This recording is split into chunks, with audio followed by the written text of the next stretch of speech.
Alors, l'hypnose et l'amincissement. Ça, c'est un domaine qui intéresse beaucoup de personnes. Et lorsqu'on se demande, est-ce que ça marche, tout simplement, est-ce que l'hypnose peut vraiment aider à mincir, on a parfois des réponses très tranchées. Il y en a qui vont vous dire bah non, et leurs arguments peuvent paraître justifiés. On dit bah non, si ça marchait vraiment, ça se saurait.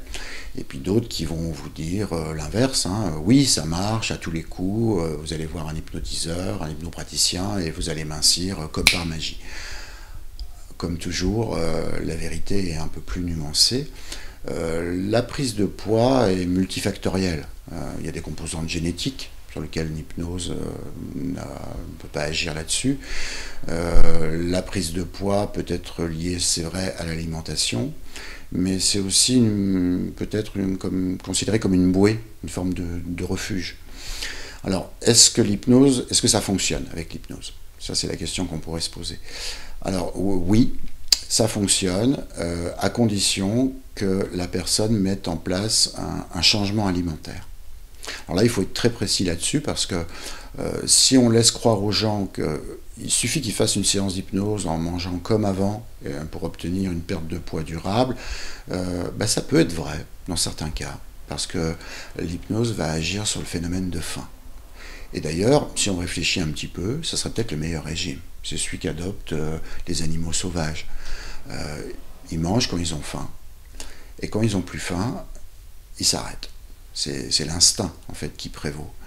Alors pour nous, c'est un peu plus compliqué, parce qu'on peut très bien être parfaitement rassasié après un plat de résistance, et puis il y a un dessert qui arrive, et là, on peut se dire, ah, finalement, je vais peut-être en reprendre.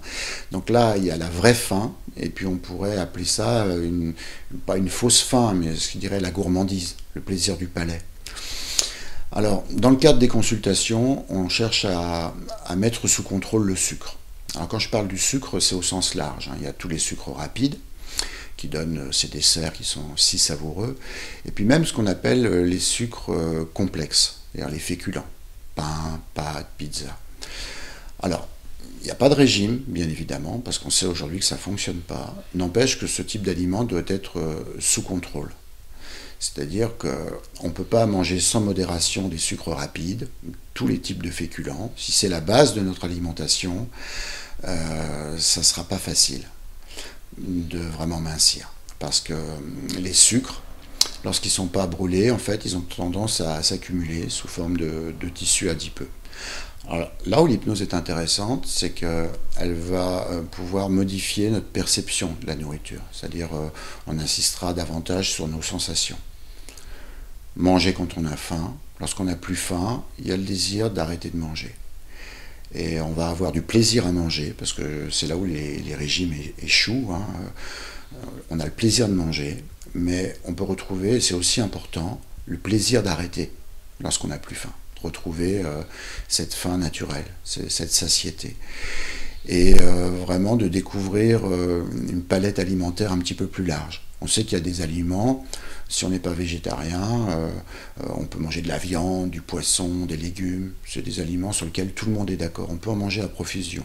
Puis il y a d'autres aliments qui ne sont pas interdits, mais simplement ils ne doivent pas être la base de notre alimentation. Sauf vraiment si on est très très sportif.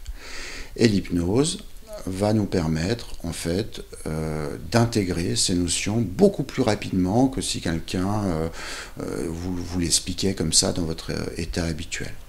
L'hypnose, c'est une forme d'attention particulière. Ça permet vraiment de voir ce qu'on veut vraiment. Et toutes ces notions alimentaires, finalement, on les intègre beaucoup plus facilement lorsqu'on est dans cette forme de lâcher prise qu'est l'hypnose. Donc, oui, l'hypnose pour mincir est efficace, mais elle doit être couplée avec un changement alimentaire, et ce n'est pas un régime, parce que des régimes, on en trouve des tas, mais c'est vraiment une façon différente de s'alimenter qui doit être poursuivie sur le long terme.